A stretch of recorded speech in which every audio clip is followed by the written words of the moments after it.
یہ بات انسان کو سمجھنی چاہیے کہ اگر اللہ نے ایک بات کی ہے تو وہ اللہ کا نمائندہ وہ کیسے خدا کے خلاف بات کر سکتا ہے؟ بس اسی لیے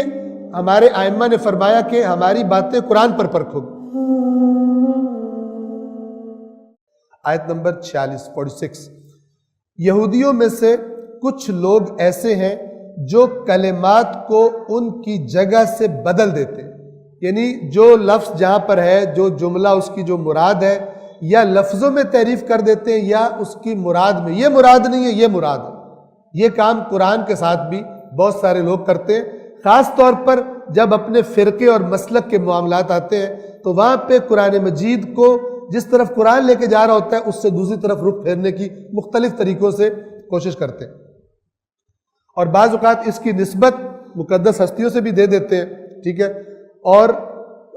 یہ بات انسان کو سمجھنی چاہیے کہ اگر اللہ نے ایک بات کی ہے تو وہ اللہ کا نمائندہ وہ کیسے خدا کے خلاف بات کر سکتا ہے؟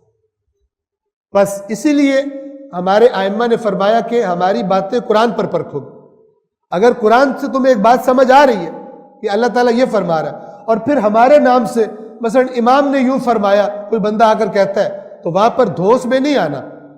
وہاں پہ ہم تمہیں بتا رہے ہیں کہ تمہیں حق نہیں ہے کہ خلاف قرآن ہم سے منسوب بات کو قبول کرو۔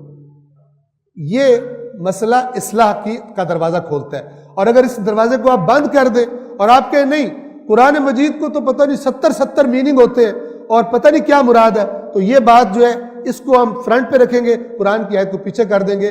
ہدایت کا دروازہ بند، کبھی بھی اصلاح نہیں ہو سکتی، کبھی بھی قرآن اس معاشرے میں واپس نہیں آ سکتا، چونکہ ہر بندہ کہے گا اس سے جو سمجھ آتا ہے وہ تو صحیح بات ہی نہیں ہوتی،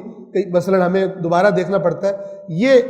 وجہ اور سبب ہے کہ عوام میں قرآن مہجور ہے، حتیٰ کہ بہت سارے علماء میں بھی مہجور ہے، مدرسوں میں بھی مہجور ہے، مدرسوں میں بھی باقاعدہ قرآن مجید نہیں پڑھایا جاتا۔ اہل علم، اہل خبرہ اس بات کو اچھی طرح سے جانتے ہیں، اور سب تیار ہو جائیں اللہ کی عدالت میں رسول اللہ کی شکایت کا سامنا کرنے کے لیے۔ اور یہ کام یہودیوں کا کام تھا، تحریف کرنا، کلمات کو ان کی جگہ سے ہٹا دیتے۔